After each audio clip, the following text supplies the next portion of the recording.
सबसे पहले दुनिया को समता, स्वतंत्रता, बंधुता, न्याय, प्रज्ञा, शील, करुणा और मैत्री का मार्ग दिखाने वाले तथागत भगवान बुद्ध, संत कबीरदास जी, सतगुरु रविदास जी, गुरु नानक देव जी, ज्योतिबा फूले जी, सावित्रीबाई फूले जी, फातिमा शेख जी, नारायणा गुरु जी, साहू जी महाराज, डॉक्टर बाबा साहेब अम्बेडकर जी, माता रमाबाई जी, कर्पूरी ठाकुर जी, रामस्वरूप वर्मा जी, जगदेव बाबू कुशवाहा जी, ललित सिंह यादव जी, मान्यवर कांसीराम साहब सहित समाज के सभी महापुरुषों के चरणों में कोटि कोटि नमन करते हुए आप सब साथियों को क्रांतिकारी जय भीम करता हूं, विनम्र नमो बुधाय करता हूं। जय अर्जन। अभी मेरे से पहले दो साथियों ने, मैं समझता हूं उन्होंने कोई स्पीच नहीं दी।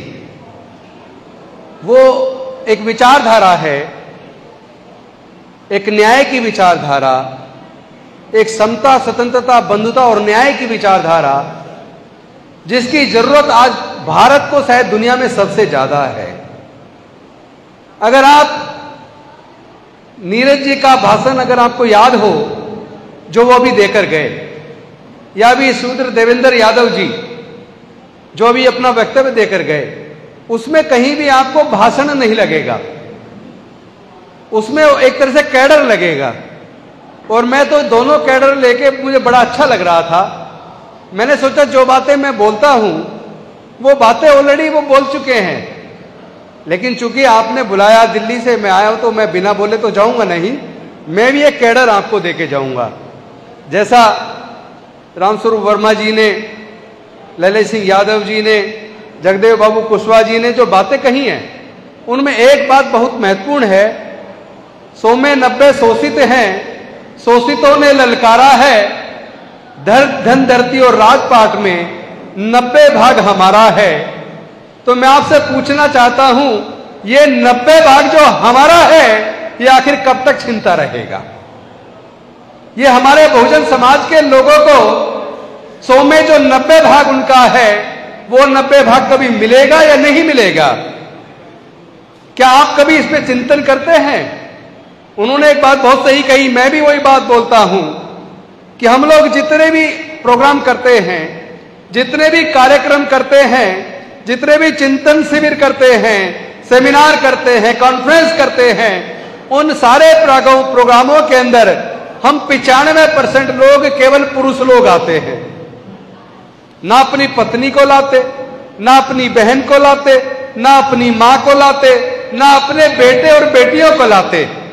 इसका परिणाम यह होता है कि हमारे प्रोग्राम में ज्यादातर लोग बुजुर्ग आते हैं, यूथ नहीं आते, बच्चे नहीं आते, महिलाएं नहीं आती। तो हम पुरुष लोग, वो भी ज्यादा उम्र के लोग, वो चिंतन शिविर में जाते हैं, वो इस तरह के सेमिनार में आते हैं, कॉन्फ्रेंस में आते हैं। लेकिन घर के बगल में, पड़ोस में कोई कथावाचक आया है, कोई माता की चौकी लगी है, कोई वहां पर जागरण हो रहा है, तो पुरुष तो आ गए यहां, हम भाषण दे रहे हैं या सुन रहे हैं, और वो हमारी पत्नी पड़ोसन के साथ बच्चों को लेकर चली गई कथावाचक को सुनने, जागरण को सुनने। तो ये बताइए आपके घर में विचारधारा किसकी बढ़ेगी? आप तो सुबह निकलते काम पे चले गए, रात को घर पे आ रहे हैं, और पत्नी जिस विचारधारा को सुन रही है, आपके बच्चे जिस विचारधारा को सुन रहे हैं, आपकी बहन बेटी और मां जिस विचारधारा को सुन रही है, वो विचारधारा पनप रही है, फल फूल रही है। वो विचारधारा जो छुआछूत पर आधारित है, वो विचारधारा जो ऊंच नीच पर आधारित है, वो विचारधारा जो जाति पर आधारित है, वो विचारधारा जो वर्ण पर आधारित है, वो विचारधारा फल फूल रही है। इसलिए जो 100 में 90 शोषित हैं, शोषितों ने ललकारा है, धन धरती और राजपाट में 90 भाग हमारा है। वो 90 भाग आपको मिलने वाला कभी नहीं है। अगर आपको 90 भाग चाहिए जिसमें आपका हक है, तो आप ऐसी सारी सभाओं में अपने छोटे बच्चों को, जवान बच्चों को, बेटे बेटियों को, मां को, बहन को, बेटियों को लेकर साथ में शामिल हों, ताकि जो कैडर यहां दिया जाता है, उस कैडर से कुछ सीख कर आप जाएं। और वो जो सीख कर गए, वो केवल आपके अपने तक सीमित ना रहे, वो आपके परिवार में जाए, वो कहते हैं ना कि जब एक पुरुष पढ़ता है तो केवल एक पीढ़ी पढ़ती है, लेकिन जब महिला पढ़ती है तो वो 3 पीढ़ी को पढ़ा देती है। महिला अपने पीहर को भी पढ़ा देती है, महिला अपने घर को भी पढ़ा देती है, और जहां उनकी बेटे बेटी की शादी होती है महिला उस परिवार को भी पढ़ा देती है। तो अगर आप चाहते हैं आपकी विचारधारा पनपे, अगर आप चाहते हैं कि अर्जक का संदेश केवल संदेश ना रहे, वो आचरण में आ जाए, अंबेडकर का संदेश आचरण में आ जाए, तथागत बुद्ध का संदेश आचरण में आ जाए, ज्योतिबा फुले का संदेश आचरण में आ जाए, साहू जी महाराज की जो विरासत है, जो हमारे बुजुर्गों की सांस्कृतिक विरासत है, वो हमारी धरोहर है, अगर आप चाहते वो फले फूले पनपे आगे बढ़े, तो आप ऐसे आयोजनों में अपनी पत्नी को, अपनी मां को, अपनी बहन को, अपने बेटे बेटी को, उनको साथ में लेकर आए ताकि आपकी विचारधारा आगे बढ़े। उसके बाद 90 भाग आपका अपने आप हो जाएगा, आपको मांगने की जरूरत नहीं पड़ेगी। वो कौन होते हैं? लोग कहते हैं आपकी कुर्सी चली जाएगी, आपको टिकट नहीं मिलेगा। अरे मैं पूछना चाहता हूं, आपकी कुर्सी छीनने वाले, आपके टिकट काटने वाले लोग वो होते कौन हैं? वो 12% लोग, आप 88% लोग। अगर आप एकजुट रहें, विचारधारा से जुड़े, तो आप लोग तो कुर्सियां देने वाले हो। आप कुर्सी जब चाहे जिस मर्जी की छीन सकते हो, आपकी कुर्सी कौन छीनेगा, आपकी टिकट कौन काटेगा? अब ध्यान रहे, चुनाव आने वाला है, चुनाव आने वाला है, और आपको चुनाव के अंदर सबसे बड़ा हथियार डॉक्टर बाबा साहब अम्बेडकर ने क्या दिया, इसको भी समझना पड़ेगा।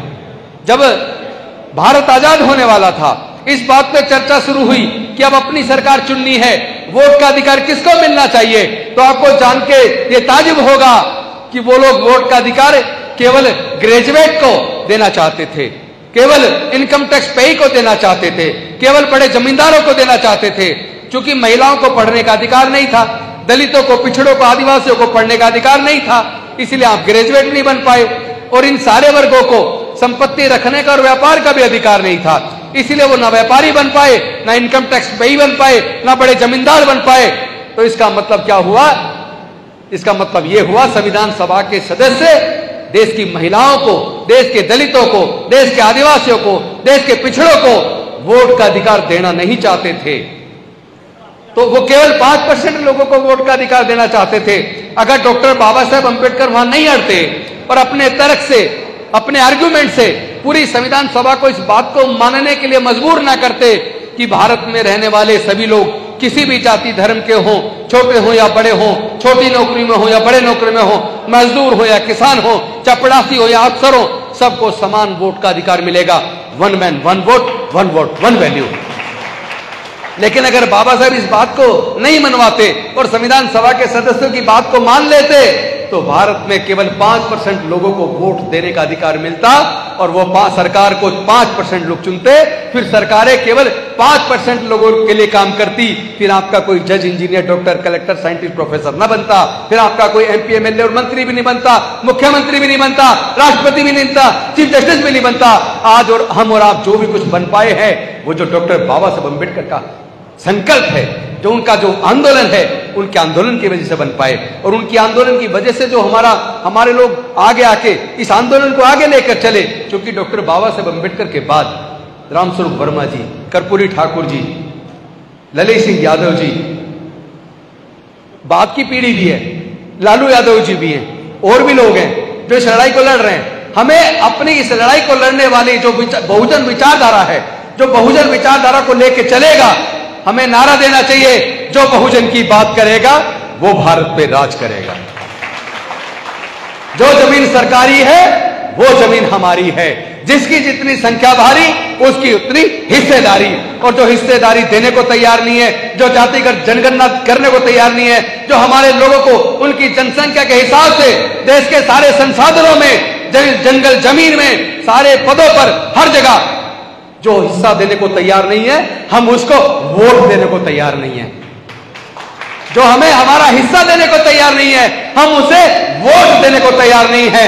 दोबारा हम गुलामी स्वीकार करने को तैयार नहीं है, क्योंकि वो लोग हमें गुलाम बनाना चाहते हैं। उन लोगों ने बहुत बड़ी साजिश कर दी है। वो लोग समझ गए कि ये जो बहुजन समाज के लोग हैं, दलित, पिछड़े, आदिवासी, इनके पास बोलने की ताकत कहां से आ गई। आज ये अपना हक मानने लगे हैं, आज ये कहने लगे 100 में 90 शोषित हैं। हमें 90% हमारा भाग है, हमें चाहिए। ये बोलने की ताकत इन बेजुबान गूंगे बहरों में कहां से आ गई? उन्होंने इस पर चिंतन किया तो उनको समझ आया कि डॉक्टर बाबा साहब अम्बेडकर ने इनके पढ़ने के रास्ते खोल दिए और रिजर्वेशन की व्यवस्था करके इनके नौकरी के रास्ते खोल दिए। तो ये बोलने की ताकत पढ़ने की वजह से आई, नौकरी की वजह से आई, जेब में थोड़ा पैसा आने लगा। जब पैसा आता तो सामर्थ्य आता है, सामर्थ्य आता तो बोलने की ताकत आती है। वैसे भी पढ़ने से ज्ञान बढ़ता है और जो जिस पर ज्ञान होता है वो कभी चुप नहीं रह सकता, गलत बात के खिलाफ आवाज बुलंद करता है। और पढ़ लिख कर भी अगर वो अपनी आवाज बुलंद नहीं करता वो तो वैसे भी अनपढ़ों के समान है। तो उन्होंने सोचा इसका मतलब इनके पास जो बोलने की ताकत आई है वो नौकरियों की वजह से आई है, वो पढ़ने की वजह से आई है। फिर से इनकी पढ़ाई छीन लो, फिर से इनकी पढ़ाई छीन लो। तो उन्होंने षड्यंत्र के द्वारा क्या किया? पहले धीरे धीरे, पहले आपको पता होगा प्राइवेट स्कूल नहीं होते थे, सब सरकारी स्कूल होते थे। क्योंकि हमने तो सर्वे किया है, देश के अंदर जितने जज हैं, इंजीनियर हैं, डॉक्टर हैं, साइंटिस्ट हैं, प्रोफेसर हैं, जितने भी सीनियर लेवल के, उनकी पढ़ाई का हमने देखा वो कहां से पढ़े हैं। तो आपको जान के ताजुब होगा 98% सीनियर जजेस, senior doctor, senior engineer, senior scientist, senior professor, senior bureaucrat 98% सरकारी स्कूलों से पढ़े हैं। तो उन्होंने कहा अगर ये सरकारी स्कूल अच्छे रहेंगे तो ये पढ़ते रहेंगे, आगे बढ़ते रहेंगे, लड़ाई लड़ते रहेंगे। इसलिए सरकारी स्कूलों को कमजोर कर दो, प्राइवेट स्कूल खोल दो। उन्होंने प्राइवेट स्कूल खोलने शुरू किए, एक के बाद एक प्राइवेट स्कूल खुलते चले गए और सरकारी स्कूल धीरे धीरे बंद होते चले गए। आपको पता भी नहीं होगा क्योंकि आप लोग बिल्कुल जैसे पहले गूंगे बहरे गुलाम थे, आपने तो फिर से गुलामी स्वीकार कर ली है। लालच है, मुझे दुख होता अपने समाज के ऊपर। कब जागोगे आप लोग? आपको पता ही नहीं चला पिछले 15 सालों के अंदर 1.5 लाख से ज्यादा सरकारी स्कूल बंद हो गए। मैं पूछना चाहता हूं आप लोगों से, क्या देश की जनसंख्या कम हो रही है? जब देश की जनसंख्या बढ़ रही है तो सरकारी स्कूल और ज्यादा खुलने चाहिए थे, फिर सरकारी स्कूल बंद क्यों हो गए?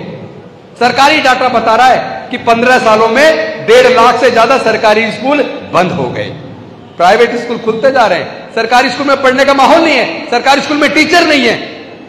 मजबूर आदमी सोचता है कि बच्चे को कामयाब बनाना तो प्राइवेट में पढ़ाओ। और प्राइवेट में जो मध्यम दर्जे के प्राइवेट स्कूल हैं उसमें एक बच्चे की फीस का खर्चा, किताबों का खर्चा, वर्दी का खर्चा, ट्यूशन का खर्चा, आने जाने का ट्रांसपोर्ट का खर्चा, सारे खर्चे जोड़ दिए जाएं तो एक बच्चे को शहर के अंदर पढ़ाने के लिए 8 से 10 हजार रुपया चाहिए। और हर घर में कम से कम 2 बच्चे हैं तो 2 बच्चों को पढ़ाने के लिए 15 से 20 हजार रुपया महीना चाहिए। लेकिन SC, ST, OBC और माइनॉरिटी के 99% लोग ऐसे हैं जिनके पूरे परिवार की इनकम जोड़ ली जाए तो 5,000 से 20,000 रुपए के बीच महीना है। तो जिसके पूरी परिवार की इनकम 5,000 रुपए से 20,000 रुपए महीना के बीच है, क्या वो अपने 2 बच्चों को पढ़ाने के लिए प्राइवेट स्कूल में 15 से 20,000 रुपए खर्च कर सकता है? क्या नहीं कर सकता ना। तो साजिश के तहत सरकारी स्कूल जो बेहतरीन होते थे, जहां पे एग्जाम पास करके टीचर बनते हैं, क्वालिफाइड टीचर होते हैं, जो पास नहीं कर पाता वो प्राइवेट में पढ़ाता है, वो प्राइवेट में पढ़ाता है। काबिल टीचर सरकारी में, और सरकारी स्कूल का माहौल खराब, सरकारी स्कूल में पढ़ने का माहौल नहीं। तो जानबूझ के सोची समझी साजिश के तहत दलितों के, आदिवासियों के, पिछड़ों के और माइनॉरिटी के बच्चे ना पढ़ पाए। तो एक तरफ इस तरीके से उन्होंने आपकी शिक्षा को महंगा करके पढ़ाई छीन ली। तो ये तो मैं बता रहा हूं 12वीं तक की शिक्षा की बात। अब 12वीं के बाद आगे बढ़ते हैं। अगर किसी तरह आपने बच्चे को 12वीं तक पढ़ा भी लिया और आप देख रहे हैं कि बच्चा डॉक्टर बनना चाहता है, बच्चा इंजीनियर बनना चाहता है, बच्चा जो वकील बनना चाहता है, अब उसको कोचिंग की जरूरत है। क्योंकि एंट्रेंस एग्जाम है, पहले तो नंबर से एंट्रेंस परसेंटेज ऑफ मार्क्स के आधार पर एडमिशन होता था, बाद में उसमें रिटन टेस्ट कर दिया। और टेस्ट में भी क्या कर दिया, जो आप पढ़ के आए हैं 12वीं तक उसमें से आधा आता है कोर्स, आधा कोर्स बाहर से आता है। यानी जो कोचिंग लेगा केवल वो बच्चा पास होगा। 99% केवल कोचिंग लेने वाले बच्चे इंजीनियरिंग में, मेडिकल में या सिविल सर्विसेज में, जुडिशरी में, जितने भी तरह के नौकरियां सब जगह आजकल जो कोचिंग लेते हैं वो बच्चे सफल होते हैं। और कोचिंग का खर्चा लाखों रुपए महीना है। तो पहले तो लाखों का खर्च करके कोचिंग कराओ, उसके बाद आपके बच्चे का मान लो इंजीनियरिंग में सिलेक्शन हो गया, मेडिकल में सिलेक्शन हो गया, लॉ में सिलेक्शन हो गया। तो लॉ का कोर्स 12वीं के बाद वाला BLLB 5 साल, इंजीनियरिंग का कोर्स 4 साल, मेडिकल का कोर्स 4.5 साल। अब उसका खर्चा देखिए, 1 साल की केवल फीस का खर्चा लगभग 2.5 लाख, हॉस्टल का खर्चा अलग, खाने का खर्चा अलग। यानी 1 साल में एक बच्चे को जो 4-5 साल का कोर्स है, 1 साल के लिए कम से कम 3 से 3.5 लाख रुपया चाहिए। अब 4 साल का कोर्स पूरा करने के लिए और 5 साल का कोर्स पूरा करने के लिए 12 लाख से 15 लाख रुपया चाहिए। मैं आपसे पूछना चाहता हूं, क्या 99% SC, ST, OBC और माइनॉरिटी के लोग अपने बच्चों को हायर एजुकेशन के लिए 12 से 15 लाख रुपया खर्च कर सकते हैं? क्या नहीं कर सकते ना? इसका मतलब इनडायरेक्ट तरीके से बिना आपको बताए उन्होंने आपके बच्चों से एजुकेशन को छीन लिया। अब आपके बच्चे पढ़ नहीं पाएंगे, और ऊपर से जो आपके बच्चे पढ़ने के बाद नौकरी में आ जाते थे तो धीरे धीरे एक एक करके सारे सार्वजनिक उपक्रम बेच दिए, इंडियन रेलवेज बेच दिया, बैंक बेच दिए, इंश्योरेंस कंपनियां बेच दी, एयरपोर्ट बेच दिया, एरिडिया बेच दिया, बाल्को बेच दिया, नाल्को बेच दिया, ITDC के होटल बेच दिए। एक एक करके देश के सारे संस्थान बिकते जा रहे हैं, बिकते जा रहे हैं, और जो जो बिक गया, प्राइवेटाइज हो गया, वहां आपका रिजर्वेशन खत्म, वहां आपके बच्चों के आगे बढ़ने का अवसर खत्म, वहां उसकी नौकरी का अवसर खत्म। इतना पैसा हमारे लोगों के पास नहीं है कि हम व्यापार कर लें। यानी आपकी पढ़ाई भी छीन ली और आपकी नौकरी भी छीन ली। अब मैं पूछना चाहता हूं, जब बच्चे की पढ़ाई नहीं होगी, नौकरी नहीं होगी और व्यापार करने के लिए पैसा नहीं होगा, तो बच्चा क्या करेगा? मजदूर बनेगा ना। जो मजदूर बन जाता है वो गुलाम बन जाता है। केवल ये कहने से काम नहीं चलेगा हम कमेरा वर्ग हैं। अरे ये तो सच्चाई है, दुनिया जानते हम कमेरे हैं, मेहनत कश हैं, मेहनत करके खाते हैं, लेकिन हमारी मेहनत की कमाई पर डाका कौन डाल रहा है? इस पर नजर कौन रखेगा? आपकी मेहनत की कमाई को कौन चुरा कर ले जा रहा है? इस पर नजर कौन रखेगा? हमें अपनी खुद की अर्थव्यवस्था भी तैयार करनी होगी। क्यों? हम कर सकते हैं। हमारे पास मेरिट के मुकाबले में हमारा कोई मुकाबला नहीं है। हमारे समाज के लोग पैदाइशी इंजीनियर हैं, उसको बताने की जरूरत नहीं कौन सी फसल कैसे उगानी है। पहले से बच्चा बचपन से मां बाप से सीखता हुआ बड़ा होता है, सब तमाम तरह की फसल उगा देता है। मरे हुए जानवर की खाल उतार के, उस खाल को गलाकर कलर करके उससे जूते भी बना देता, उससे बेल्ट भी बना देता, उससे जैकेट भी बना देता, उससे बैग भी बना देता, उससे टोपी भी बना देता है। लकड़ी से सोफा बना देता है, टेबल बना देता है, विंडो बना देता है, डोर बना देता है, मिट्टी से ईंट बना देता है, बर्तन बना देता है। तो हमारे बच्चे तो पैदाइशी इंजीनियर है, किसी ट्रेनिंग की जरूरत नहीं पड़ती। कहते हैं मेरिट नहीं है। अरे इस देश के अंदर जितने प्रकार के उत्पादन होते हैं, खेत की जमीन का मालिक कोई भी हो, लेकिन उसको उगाने वाला मजदूर के तौर पर काम हमारे मेहनत का समाज के, बहुजन समाज के, SC, ST, OBC माइनॉरिटी के लोग करते हैं। तो हम उत्पादन का काम भी हम करते हैं और इस देश के तमाम तरह के निर्माण का काम भी हम करते हैं। कपास हम उगाते हैं, कपास से धागा हम बनाते हैं, धागे से कपड़ा हम बनाते हैं, कपड़े से कपड़े को सिलकर लोगों को पहनाने का काम भी हम करते हैं। देश के अंदर जितने भी रोड बन रहे हैं, फ्लाईओवर बन रहे हैं, स्कूल बन रहे हैं, अस्पताल बन रहे हैं, कौन बना रहा है? मालिक कोई भी हो, मजदूर के तौर पर हमारे समाज के लोग निर्माण का काम कर रहे हैं। कहते हैं कि हम दलित के हाथ का खाना नहीं खाएंगे, इनके हाथ के छूने से अपवित्र हो जाते हैं, अछूत हो जाते हैं। अरे मैं पूछना चाहता हूं, जिस मंदिर में जाकर आप पूजा करते हो, जिस पत्थर की आप पूजा कर रहे हो, पत्थर को तराशने का काम, उसकी मूर्ति बनाने का काम हमारे समाज के लोग करते हैं, शिल्पकार लोग करते हैं। और जब उस मूर्ति को मंदिर में स्थापित कर दिया जाता है तो कहते हो शूद्र है, अछूत है, भगवान अपवित्र हो जाएंगे, मंदिर में घुसने देख बाहर निकल। पहली बात तो हमें वहां जाने की जरूरत नहीं, जहां अपमान हो वहां जाना बंद कर दो, स्वाभिमानी बनो और पहले इस बात पर गर्व करो कि हम लोग देश में जितने तरह का उत्पादन, जितने तरह का निर्माण होता है हम करते हैं। अगर इतना ही अपवित्र हो जाते हो, इतनी परेशानी है, तो उन स्कूलों में और अस्पतालों में इलाज करना बंद करो, बच्चों को पढ़ाना बंद करो, उन कॉलेज में पढ़ाना बंद करो, क्योंकि सारी इमारतें मजदूर के तौर पर कोई ना कोई अछूत, दलित, पिछड़ा, आदिवासी ये बना रहा है। तो फिर अपने बच्चों को स्कूल मत भेजो, कॉलेज मत भेजो, अस्पताल मत भेजो, मंदिर मत भेजो, ये इन रोडों पे मत चलिए, क्योंकि ये सब कुछ तो निर्माण हमारे लोग कर रहे हैं ना। तो सारा हम अपवित्र कर चुके भाई, फिर क्यों चलते हो? उन अस्पतालों में क्यों जाते हो? उन स्कूलों में क्यों जाते हो? उन कॉलेजों में बच्चों क्यों पढ़ाते हो? वो सातिर लोग वो जानते हैं, वो जानते हैं लेकिन मानते नहीं। क्यों? क्योंकि उन्होंने आपको एक ऐसी दवाई दे दी, धर्म नाम की, अंधविश्वास नाम की। वो पाखंडवादी अंधविश्वासी लोग आपको स्वर्ग और नरक के चक्कर में घुमा रहे हैं कि भैया ये करोगे तो स्वर्ग में जाओगे, ये करोगे तो नरक में जाओगे। अरे मैं ये कहना चाहता हूं, तुम स्वर्ग नरक का चक्कर छोड़ो, अंधविश्वास पाखंडवाद छोड़ो, कम से कम अपना आज सुधार लो। आज सुधारने का मार्ग तो रामस्वरूप वर्मा दे गए। आज अपना आज सुधारने का मार्ग तो डॉक्टर बाबा साहब अम्बेडकर दे गए, आज सुधारने का मार्ग हमारे महापुरुष देकर गए हैं। अगर आपने अपना आज सुधारना है और अपने आने वाले बच्चों का कल सुधारना है तो इस बहुजन विचारधारा पर, अर्जक्शन की विचारधारा पर, डॉक्टर बाबा साहब अम्बेडकर की विचारधारा पर, तथागत बुद्ध की विचारधारा पर वापस आओ। क्योंकि बुद्ध शांति का प्रतीक है। बुद्ध ने पूरी दुनिया को शांति और मानवता का संदेश दिया। पूरे दुनिया ने बुद्ध को स्वीकार किया। जहां अच्छाई होगी पूरी दुनिया स्वीकारेगी, जहां बुराई होगी वो वहीं सिमट जाएगी। इसलिए वो धर्म भारत में भी सिकुड़ रहा है, भारत में भी खतरे में है, क्योंकि उसके अंदर अच्छाई नहीं है। उसके अंदर अगर अच्छाई होती तो पूरी दुनिया में फैल जाता। बुद्ध के धर्म में अच्छाई है, मानवता है, शांति है, प्रगति है, खुशहाली है, दुख से निवारण का उपाय है। तो फिर जो आपके दुख से निवारण का उपाय बताए आपको उस पर चलना चाहिए। इन्हीं शब्दों के साथ, इस आशा और उम्मीद के साथ कि आप अपने बच्चों को दोबारा से गुलाम बनते हुए नहीं देखना चाहोगे। अगर अपने बच्चों को गुलाम बनते हुए नहीं देखना चाहते तो ऐसी विचारधारा को छोड़ दो जो आपको पाखंडवाद, अंधविश्वास के रास्ते पर ले जाकर आपके बच्चों को गुलाम बनाती हो।